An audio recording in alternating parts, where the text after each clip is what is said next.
எல்லாம் இழந்த யோபு சொல்லுகிறார், எனக்கு வேண்டிய ஆகாரத்தை பார்க்கலாம் உம்முடைய வார்த்தையை நான் காத்து கொண்டேன்.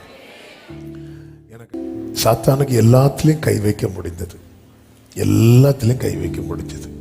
ஆனா கர்த்தர் யோபுவுக்கு கொடுத்த வசனத்தை, வார்த்தையை தொட முடியல. ஒரு வார்த்தை உள்ள இருந்தா போதும், நம்மையும் சொல்ல வைப்பார். தேவரீர் சகலத்தையும் செய்ய வல்லவர், நீர் செய்ய நினைத்தது. தேவ சமூகத்திலே போய் நிக்க முடியல, அவனுக்கு ஷேமா இருந்துச்சு. ஆமென். முதலாவது அதிகாரத்துல ஒண்ணு செஞ்சுட்டு திருப்பி வந்து நிக்கிறான். இப்போ காணவே இல்லை. எங்க? அவன் சத்துருக்களுக்கு வெட்கத்தை உடுத்து வைப்பேன், அவன் மீதிலோ அவன் கிரீடம் போக்கும்.